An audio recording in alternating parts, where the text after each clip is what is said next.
Why establishing business fundability matters and how to achieve it easily. Fundability matters. It's so easy to get lenders to decline loan applications and creditors to not give you credit. Building a fundable business will help you get approved. The business will stand on its own. It can't look like a hobby you do in your spare time, even if it started off as a side gig. Let's check out your website and email. Credit providers will research your company online. It's best if they learn everything straight from your company website. Not having either will undercut your business's fundability. Even the most non-technical professions are expected to be online these days. This is true even if your clientele isn't too computer savvy. Use places like templatemonster.com and upwork.com and get a site up cheap and fast. You need a professional website with email on the same domain. Buy a domain from a place like GoDaddy.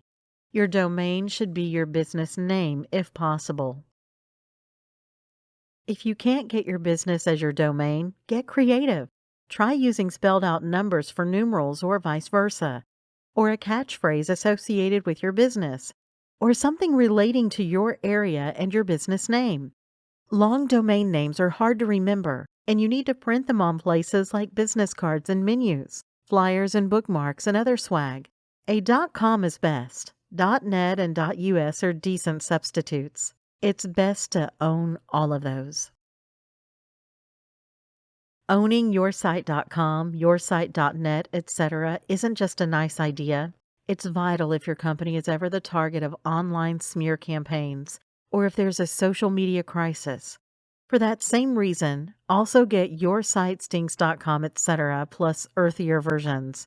In the midst of an online crisis, you will be so glad that you did, because that makes it hard, if not impossible, for mischief makers to spoof your site. You need a company email address for your business. Use a professional email address such as yourname@yoursite.com. This usually comes with a website domain provider such as GoDaddy. It is not just professional, it also greatly helps your chances of getting approval from a credit provider. Do not use Yahoo, AOL, Gmail, Hotmail, or similar kinds of email.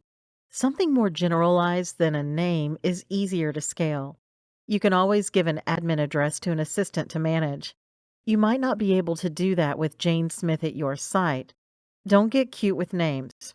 Basic, generalized names are best. Cutie pie at your site is a bad idea, even in a playful industry that caters to kids. Let's look at your licensing and business listings. Contact state, county, and city government offices to see if there are any required licenses and permits to operate your type of business. Do not apply if you are unlicensed. Take the time to verify that main agencies, state, IRS, bank, and 411 National Directory have your business listed the same way and with your exact legal name. Also take the time to make sure every bill you get, power bill, phone bill, landlord, etc., has the business name listed right and comes to the business address. Make sure you have the right licensing for your business. Be sure to check. Often the Secretary of State's office can help. Let's recap. Keep all records consistent to ensure fundability. Set up your business legitimately with a domain, phone numbers, an address, and more. Get all ID numbers and register with the IRS.